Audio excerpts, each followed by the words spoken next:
Hello. All right. He's a man who needs no introduction, but I'm going to introduce him anyway. Karl is one of our members here at St. David's. He's been active in a lot of things here at the church. He's a member of our men's group. He also is part of our security team that helps make sure the church is nice and secure.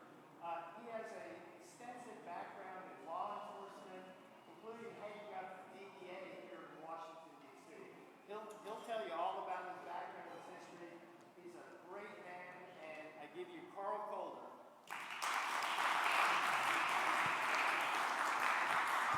It's still morning, right? So we're gonna laugh, and then some things might not be so, it might give you a little blah. But there is a homework assignment, so get ready, okay? And of course, I want to thank Richard Easley, because last week he just put on a show, and so that's a hard act to follow. But Reverend Susan, thank you. The Men's Fellowship, I want to thank you. And of course, St. David's, my church home, I want to thank you. So I'm going to start out by just talking about things that I won't talk about because it would take me too much time to talk about them. And that, of course, is my background.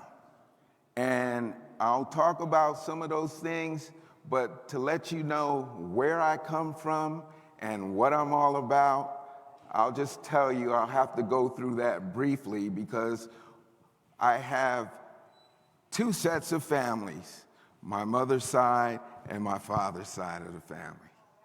All right? And I'll start with my mother's side of the family.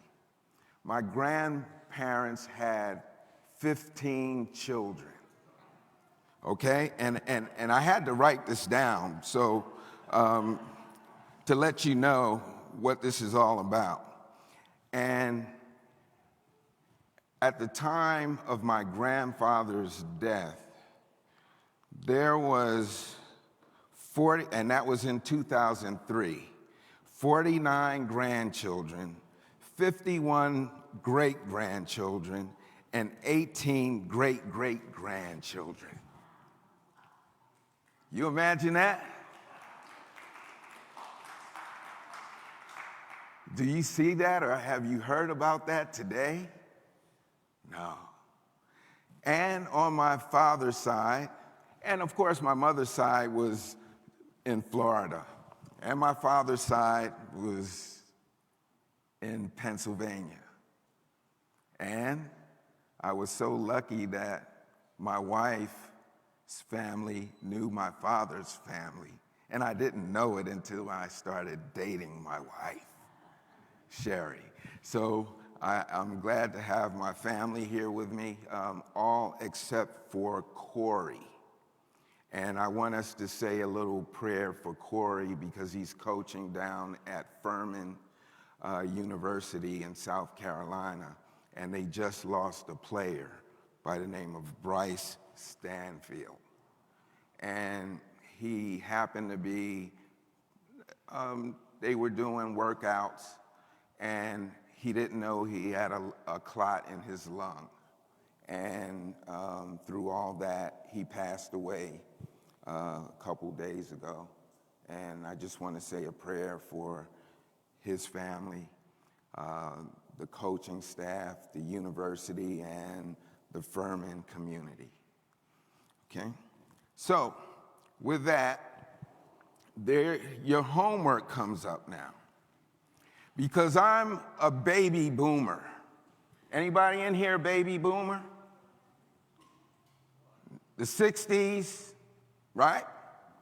Okay, 59, 60, around that time, okay? I'm not going to tell you how old you are, okay?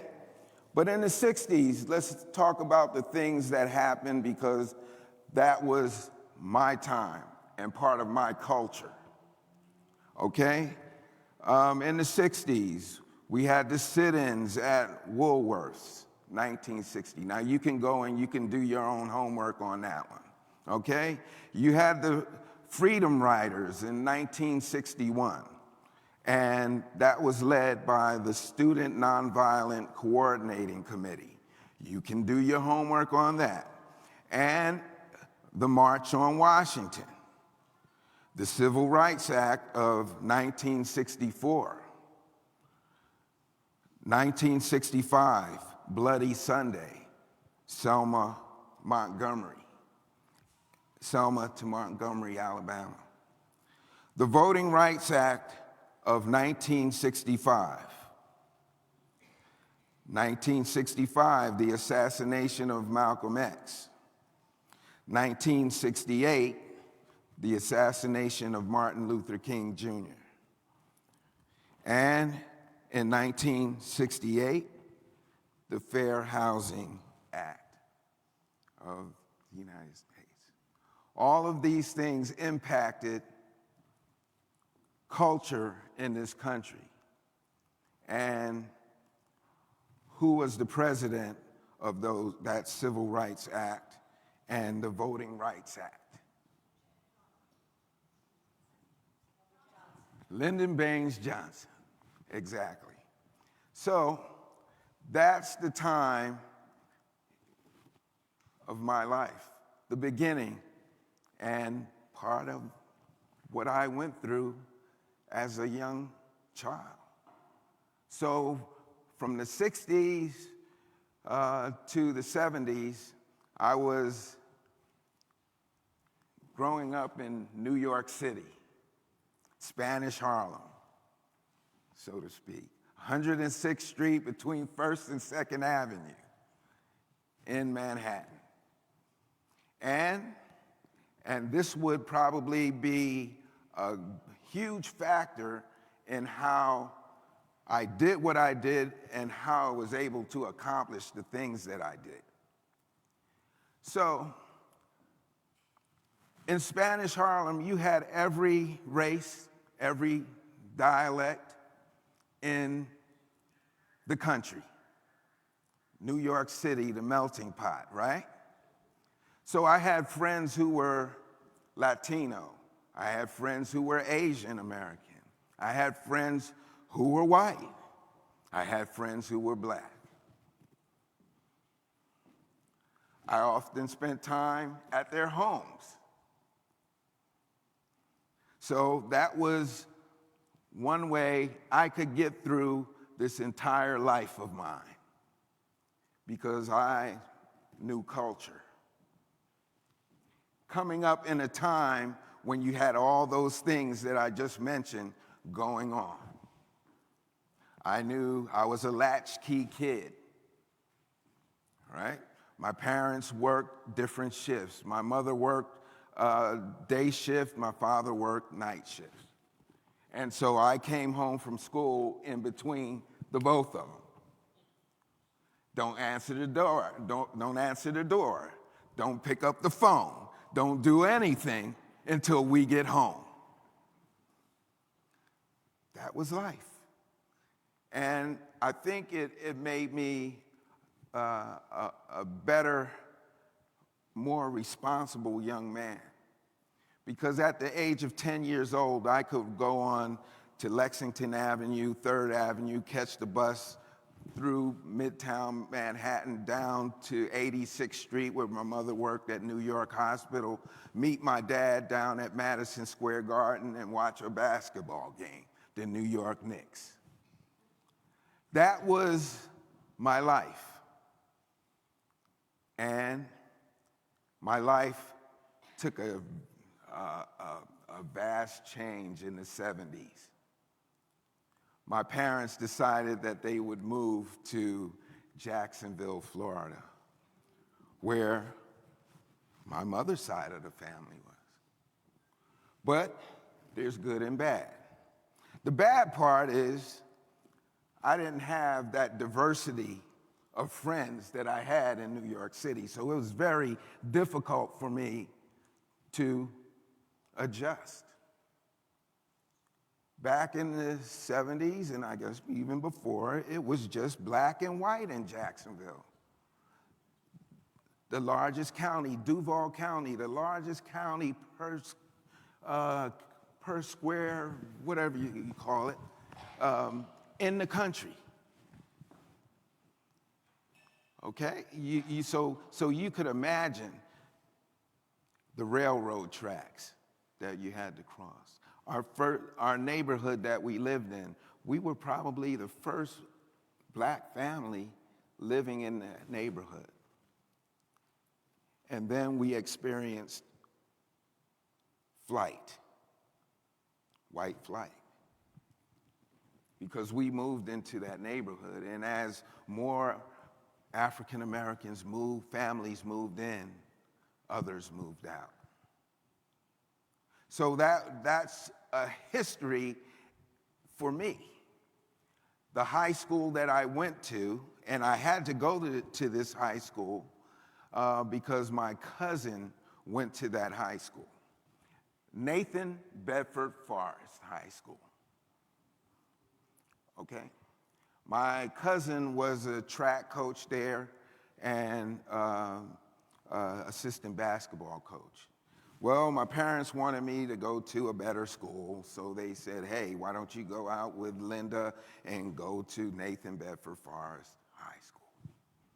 Okay? So that's what I did, and that high school was predominantly white. Okay? But if you do your history on Nathan Bedford Forrest, you can understand why that was kind of, yeah, okay? And so I did go to Nathan Bedford Forrest High School, and of course that transition was there, but I had one of the best teachers that you could ever have, because I had to, if I wanted to play sports, I had to take courses that my previous school didn't have. So I took Greek and Latin. Okay, so I'm not the, I know Richard came in and he was talking about his academia, but mine is totally different. Okay, and so at Nathan Bedford Forrest, I had this teacher, her name was Elizabeth Hunter. And Elizabeth Hunter was one of the best teachers I ever had, because she taught us about history. Not only did she teach us about black history, but she also taught us about other history, like the Holocaust. So I was able to understand how important devastation was, not only for black people, but for Jewish people who were involved in the Holocaust, concentration camps, and black Americans with slavery. And this little short white lady taught me that. And I also spent time with her after school, because she taught me the English language. I became the number 3 student in Duval County in Latin derivatives. Wow, that was huge, you know? This basketball player, you know, and so I was always a great writer. Now we're gonna flip to the 80s with me, because this is part of my history. I went all the way from Jacksonville, Florida, up to Pennsylvania, where I met my university. That was similar to what St. David's has experienced, a Margaret Mercer, okay? Well, I attended a college in Pennsylvania, Cheney, at the time, State College, which was the first black college in the United States. The first. Don't let them tell you anything else. No. That's the first. Excuse me? How was what? How what?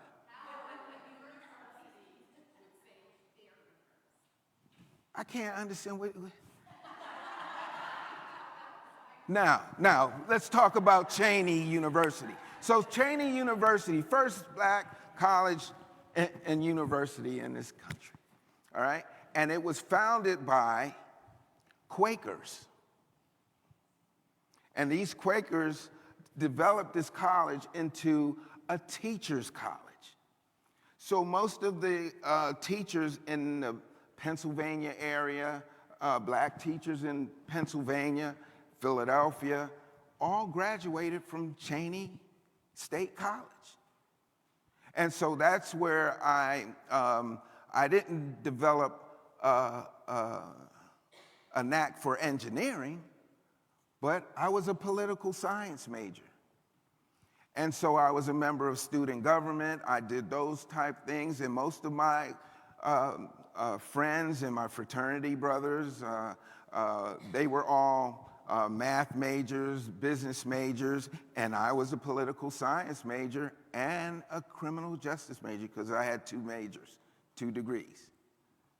And so I was a very good writer, so I got paid a lot of money writing term papers for my friends.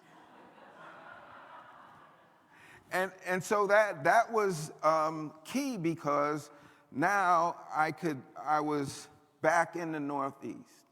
And what am I going to do now? Because I had 2 parents while I'm going through school who were diagnosed with cancer.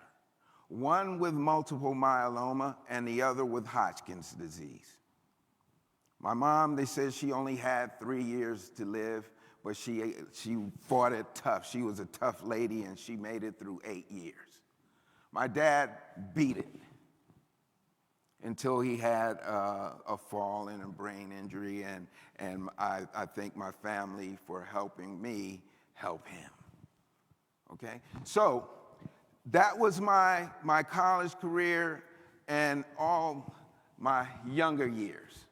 And in 1986, actually 85, I applied for the special agent position at the Drug Enforcement Administration.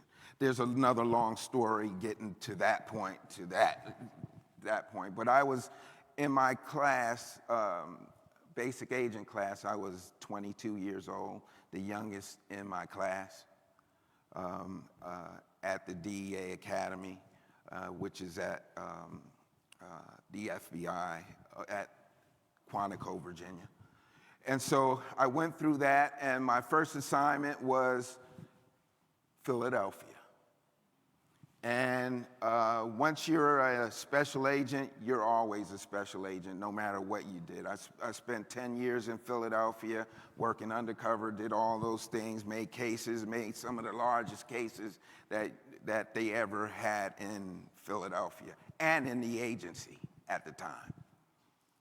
All right, and that was from 1986 to 1995. During that time, I met my wife. We got married. We had our oldest son, Karl. And we then moved over to the Virgin Islands, where I spent 3 years in the Virgin Islands.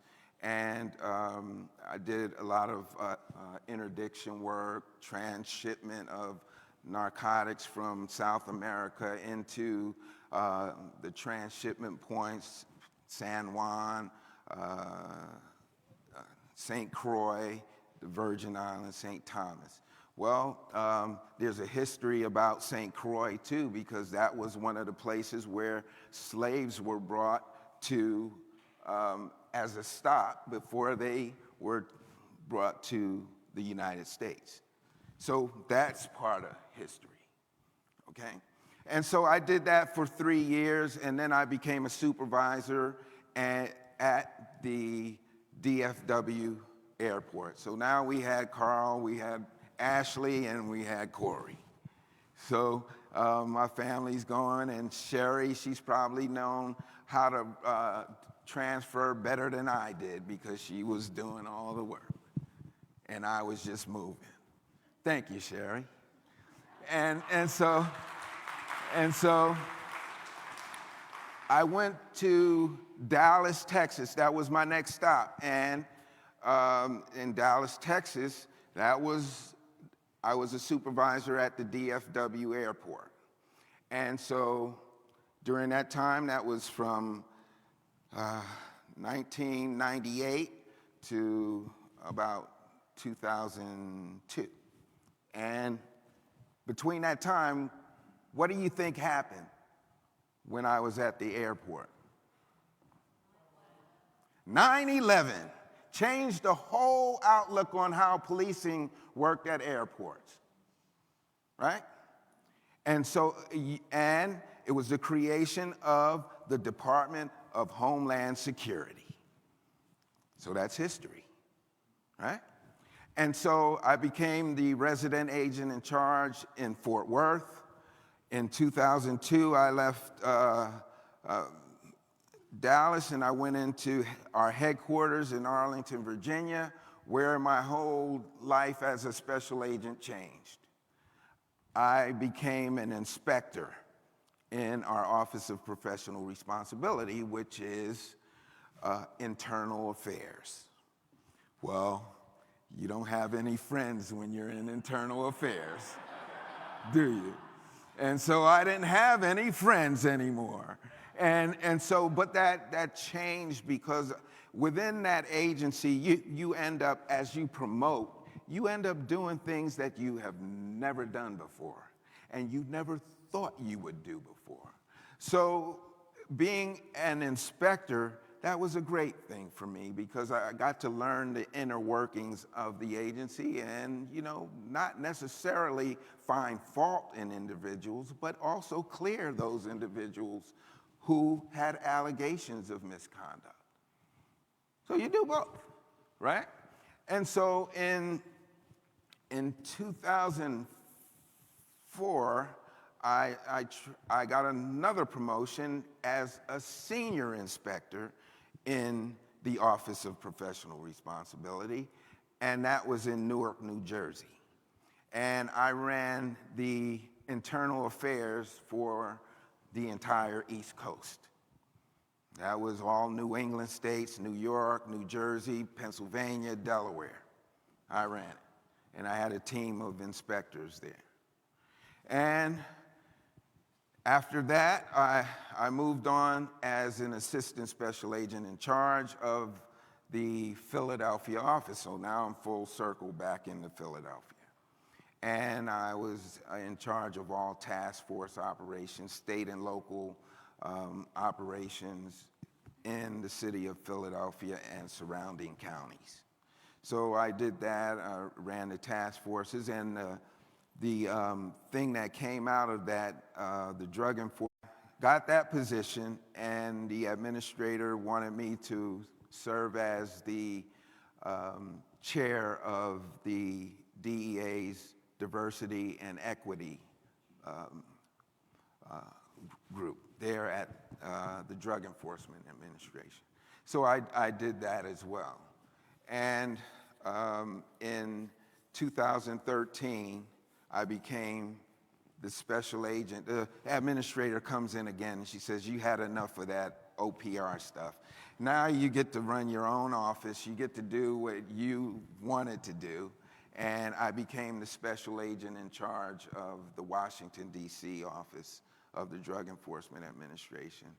And my area of responsibility was Maryland, West Virginia, Virginia, and the District of Columbia, which happened to be the epicenter of the opioid crisis.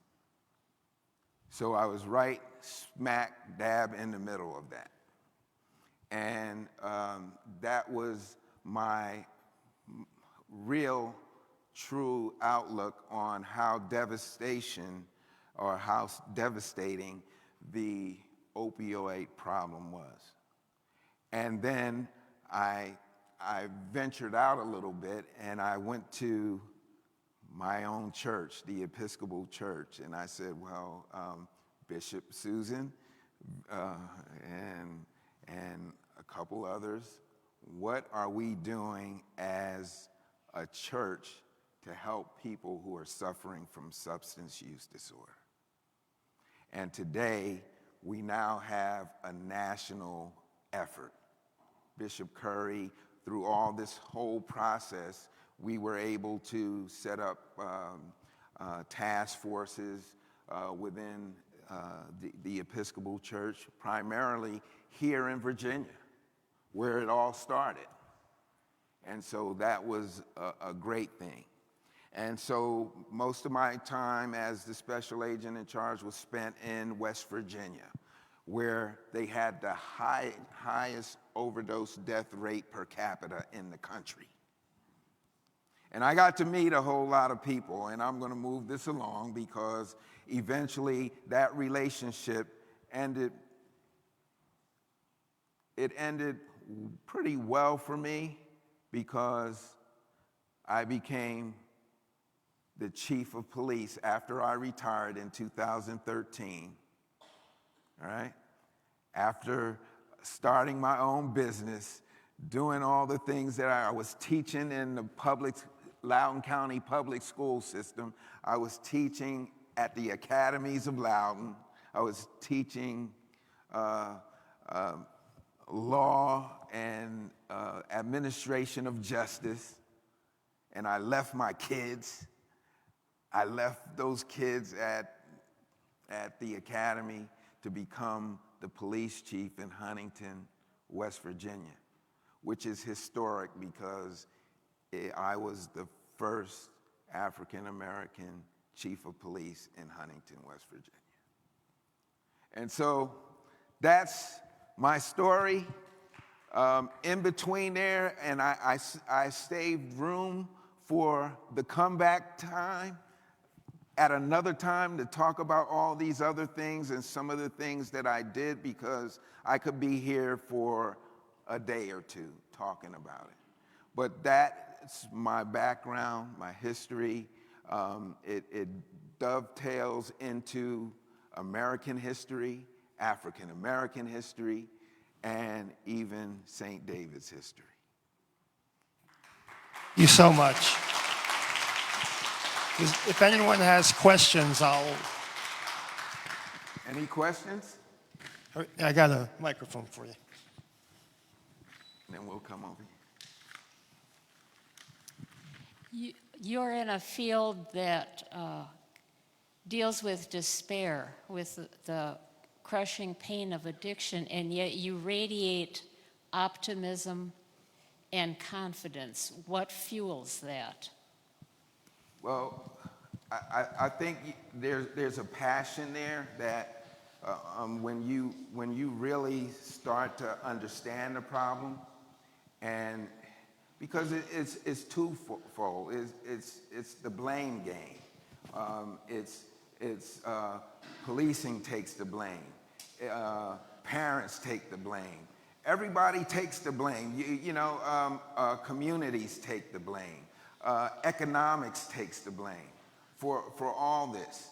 But there comes a point in time when we all have to get together, educate each other, talk to each other, because you don't know, just like nobody knew my history, and I'm sitting right next to you in a pew.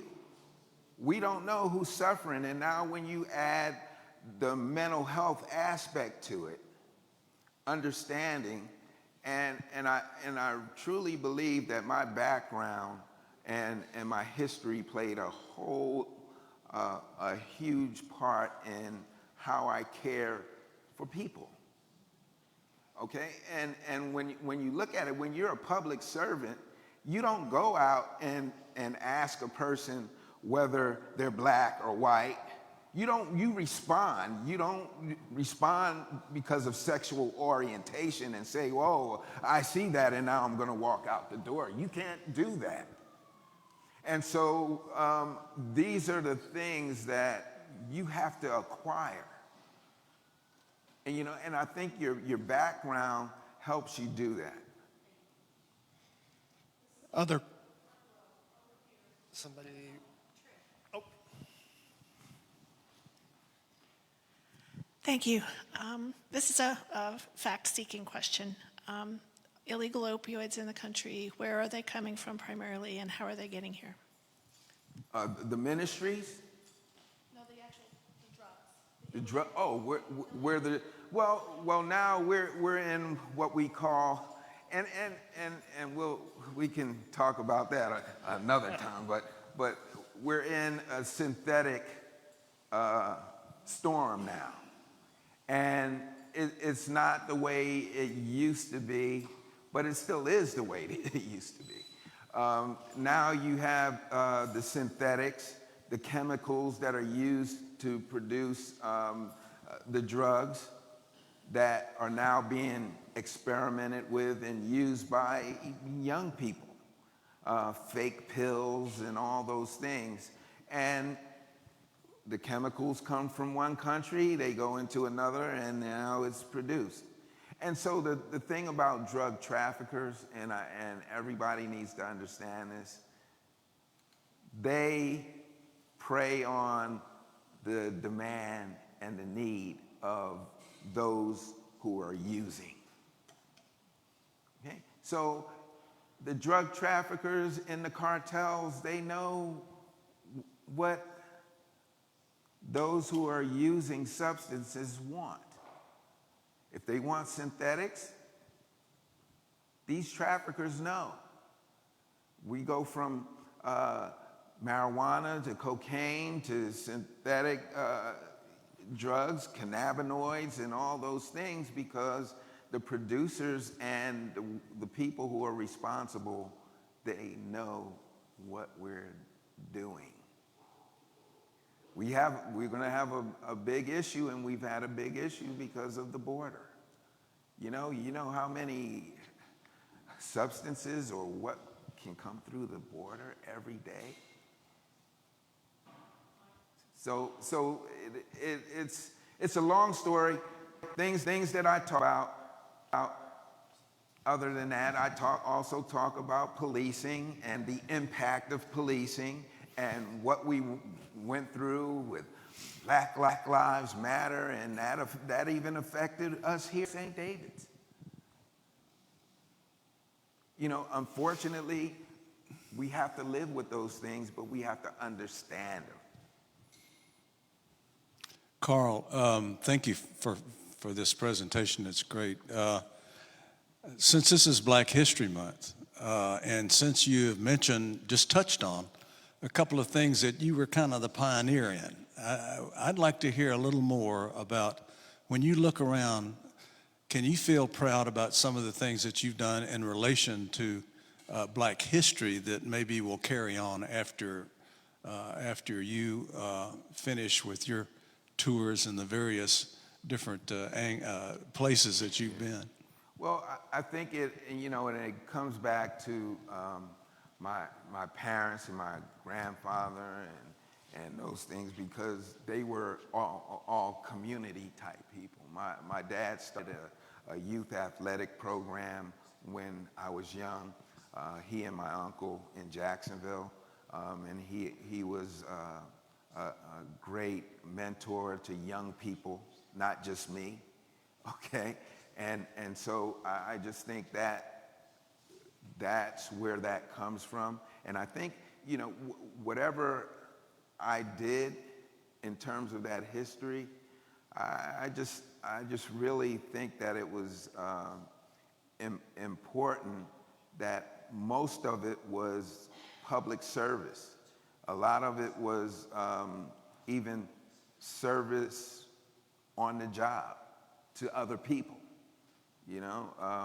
whether I was the president of that organization or whether I got involved in the diversity programs, as a leader, and I always say this, that you can't get anything accomplished if your leaders don't participate.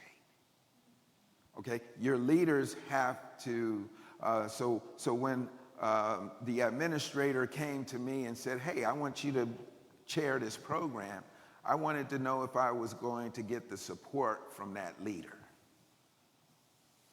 Okay? And I think that is true to what I had to go through, and I think that coincides with the history, being able to help people, you know, and it's not all about making an arrest all the time, you know, and so that is, you know, I think if that answers your question, I think it's.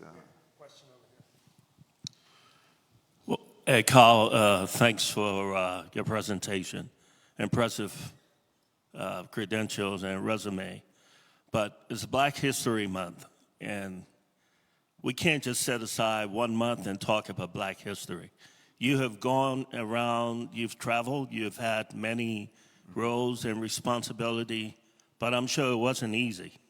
Being the first Black man, a Black person to head up an organization, walking into a room where it's not as diverse as you wanted.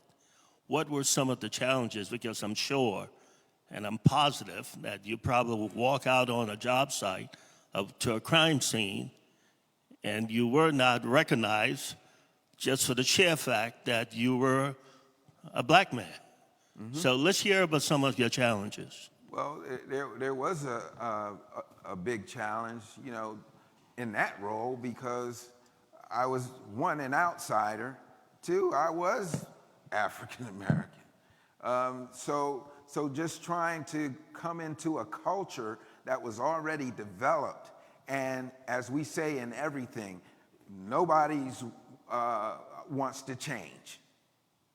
Okay? You're talking about a department, of course, that didn't have African Americans in the first place. Okay? We only had 5 Black officers, you know, out of, and we were at 70 officers, so to speak, you know, so you just look at the ratio. And you're talking about a college town, Marshall University's there.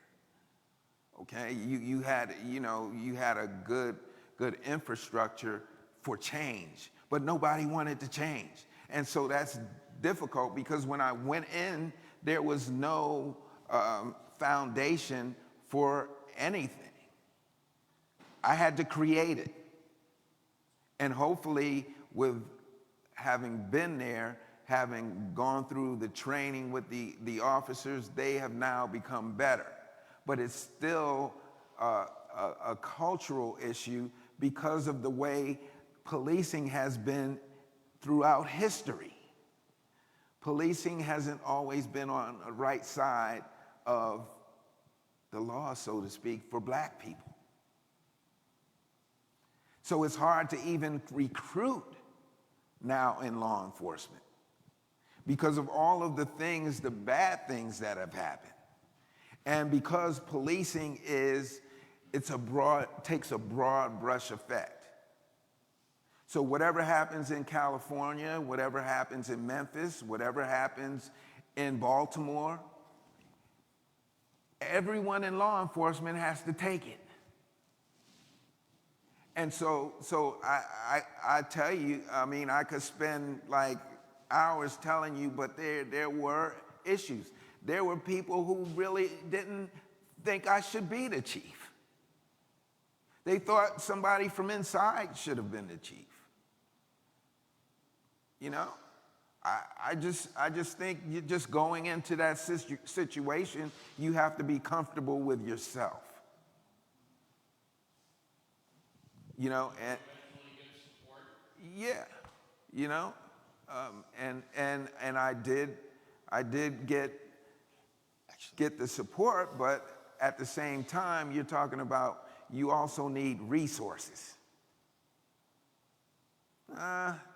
Did I get everything I thought I was going to get? No. Because if you don't have resources, you can't do the job.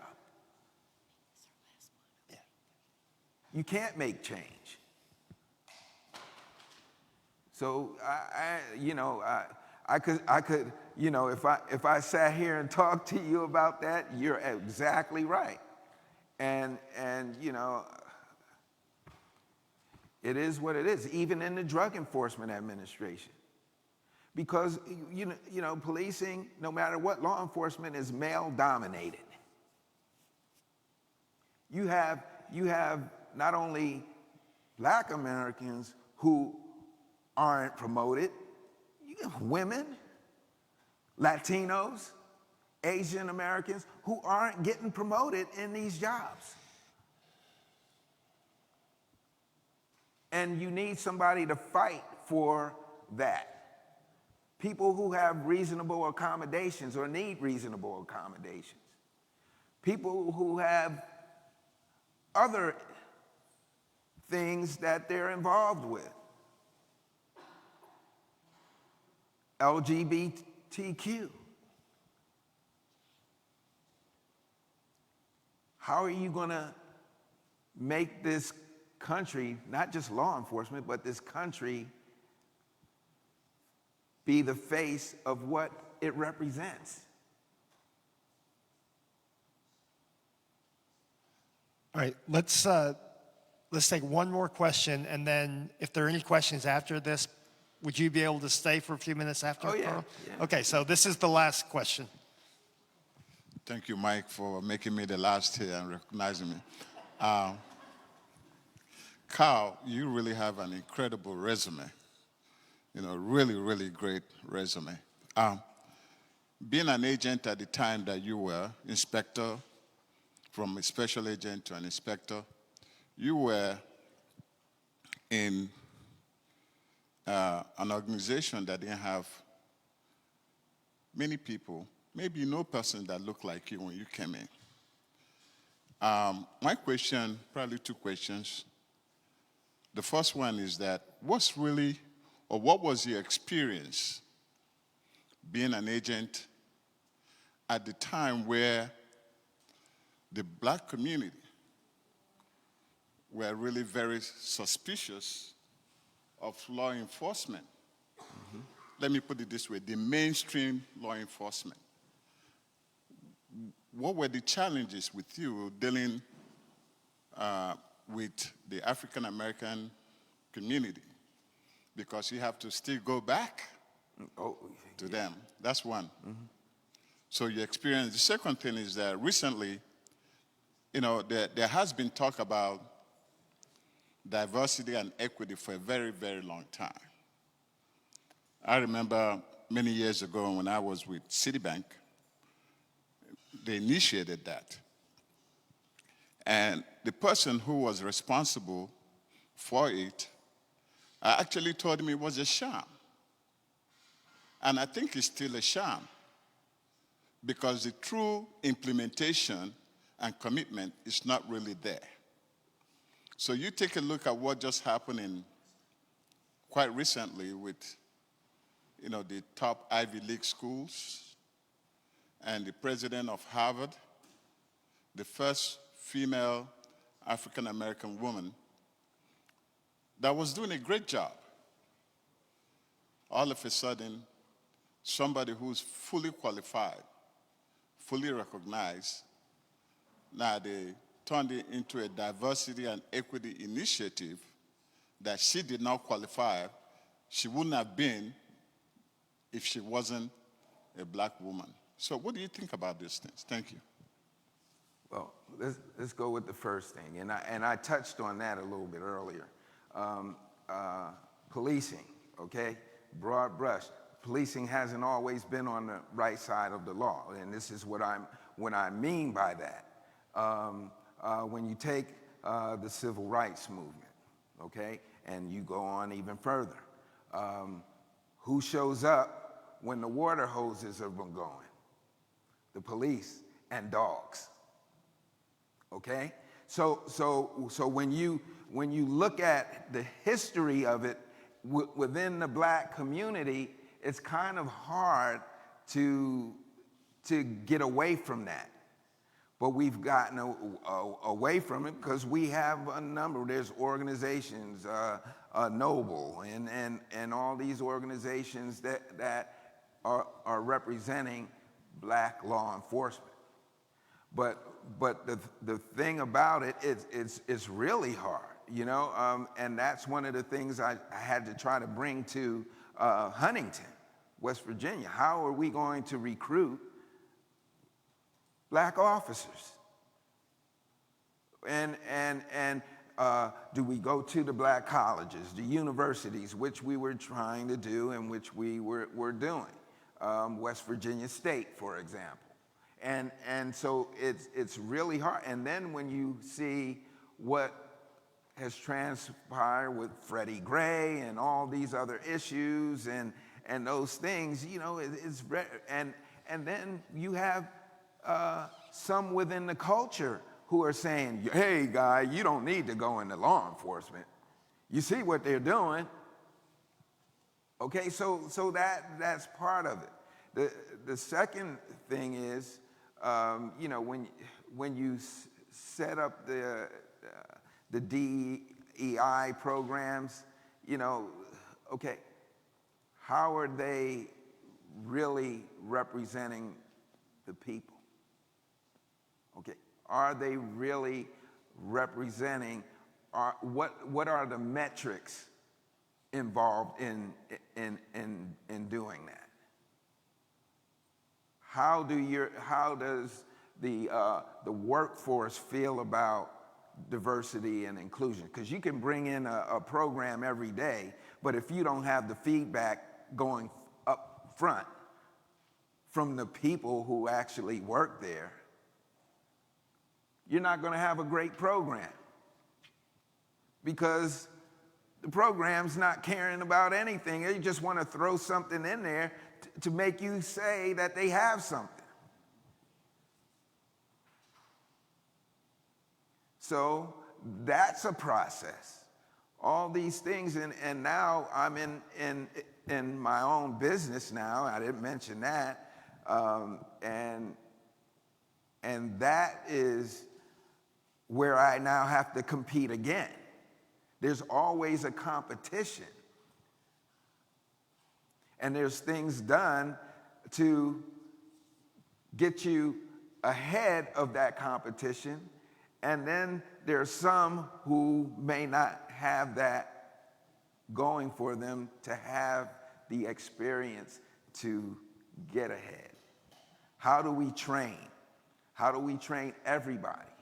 How do we make things equitable? That's it.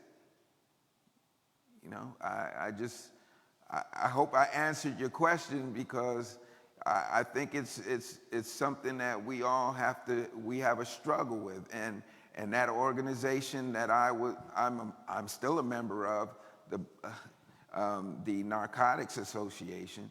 Well, we've had a class action suit for over 30 years, going on 40 years, because of the same things: promotions, hiring practices,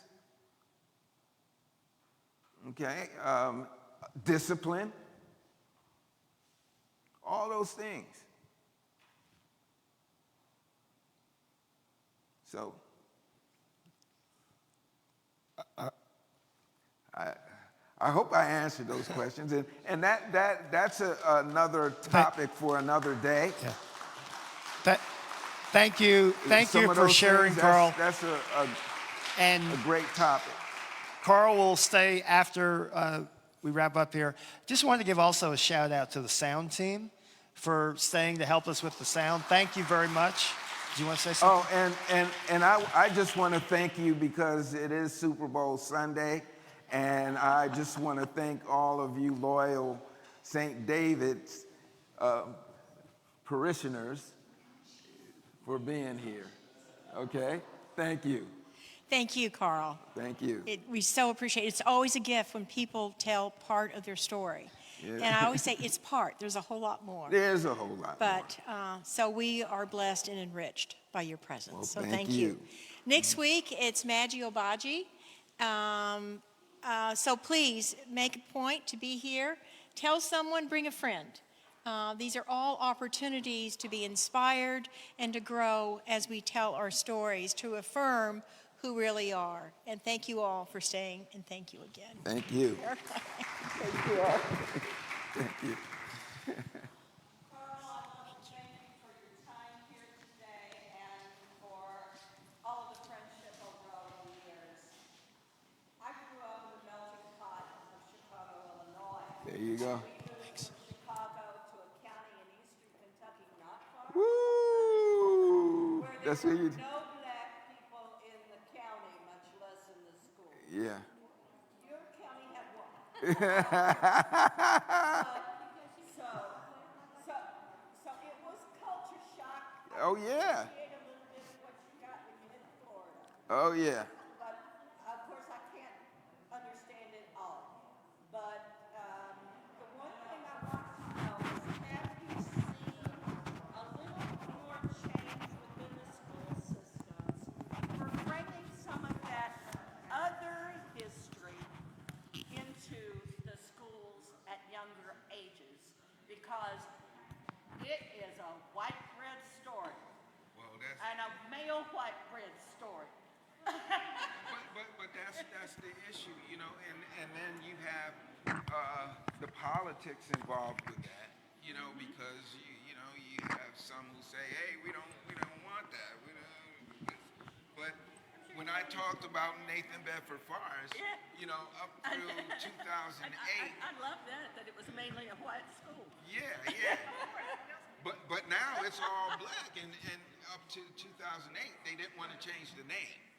2013, you now have more African American students Yeah. there, and it's predominantly black now.